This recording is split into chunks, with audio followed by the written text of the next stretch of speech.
Hi, my name is Justin. I'm 18 years old, and I am nothing, according to the independent experts among my Instagram followers.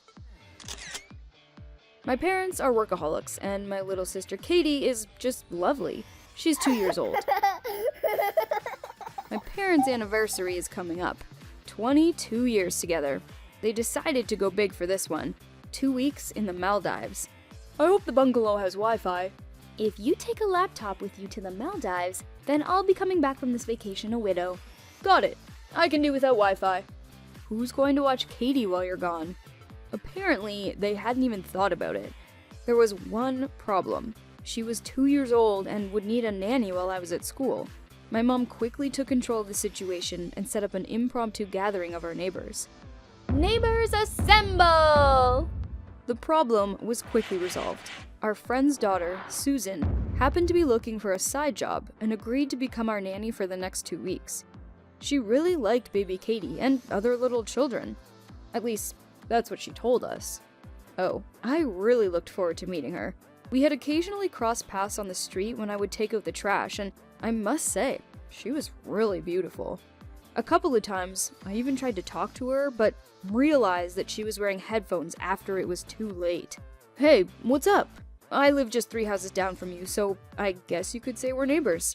Justin, how about going to a drive-in theater? Such great weather today. Yes, the weather's great. Yeah. Excellent weather. I hate whoever came up with AirPods. Oh well, the important thing is that she takes good care of my sister. D-Day had arrived. My parents left for the airport and Susan and I were left alone. Katie was busy with letter blocks, and so far didn't need any attention from a nanny. I decided that this was my second chance and spoke to Susan again. Hey, while Katie's playing, do you maybe want to watch something? Of course! The new season of Keeping Up with the Kardashians just came out. No, I meant a movie. Oh, then I'll just put on my headphones. Okay, fine. But when I got home from school the next day, something had clearly changed. Susan had probably looked around our house that day, or my Instagram, and decided that I wasn't such a loser after all. She was just playing with Katie and then came up to me. Very close to me. Hi? How was your day? Not bad, thanks. You must be tired. Of course. Can I help you relax? Yes, I will relax if you stop breathing in my ear. No, seriously. She was standing right up against me as if it were normal. Yeah, yesterday I wanted to roll up to her, but that kind of persistence freaked me out. During the week, I noticed a lot of similar oddities, but I was more worried about something else. Katie began crying often and acting up for no reason. Alright, I'm heading out. What's the matter with her? She's fine. The little lady just wants attention. I couldn't forget that look all day. I realized that I needed to act. We had an old CCTV system in our garage. I decided that it would be interesting to keep tabs on our new nanny. I secretly installed it at home. The cameras were all in position. All that was left was to wait.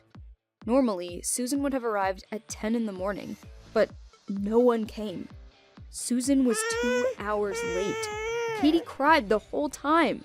Then she finally showed up and quickly changed the baby's diaper, put her in a high chair, gave her a meal, and went to watch TV. I saw it all, and my anger started to take hold. I'm not a confrontational person, and judging another person from just one incident is not my style, but that day, I didn't feel like going home. Hello, handsome. You're late today. Yeah, I got held up because I saw some video. Oh, I love videos, especially trending ones on YouTube. Yeah, this video would definitely be trending. Will you show me? Never. I decided to give Susan a second chance. On the second day, she arrived on time and even played with my sister. I had already thought to myself, it happens to everyone. She was late. I'm sure it won't happen again. But just then, the doorbell rang. I watched closely. I was completely caught off guard by what I saw. Susan had invited some guy to our house. They were so busy making out on our couch that they completely forgot about my sister. I barely made it to the end of class as I watched everything that they were doing there. But then I quickly packed up and rushed home. I stood for a few minutes at the front door, thinking of the best way for me to enter so they would never forget. Ever. I burst in the door with my phone in my hand and started recording them. Stop recording me, you little pervert! Put the phone away! Who the hell even are you? I'm the owner of the house and you are on my property. I'm calling the police. No, I don't want to be trending! Stupid. Prison is worse than trending. What do you know? You should have seen how they were panicking as I got everything on video. Susan's boyfriend popped up and ran upstairs. I rushed after him while still recording. He ran into the nursery and decided to jump out the window. He hooked his pants on the latch when he climbed over the windowsill and was hanging by his own pants. The guy was so desperate to run that his pants tore and he rolled off the roof in just his underwear. Oh no, Susan! My mom will kill me for ripping these pants! We're breaking up! I almost died laughing. When my parents returned, I showed them the videos. They sued Susan and her brand new boyfriend in court. Oh, it was a non-stop session of begging for forgiveness. After many lengthy apologies, we closed the case. That's all. Thanks for listening to my story.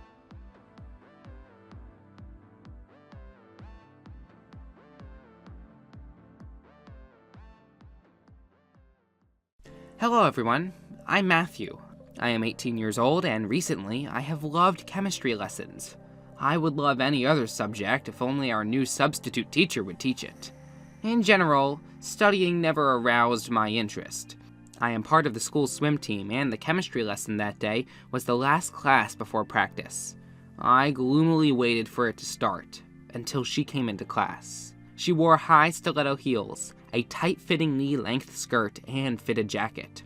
Her long hair was up in a ponytail, and she had red lipstick. I thought that these girls were on the cover of magazines. She introduced herself. "I'm Miss..." Single flashed through my head. "Jane," I said Jenny to myself. "Everdale."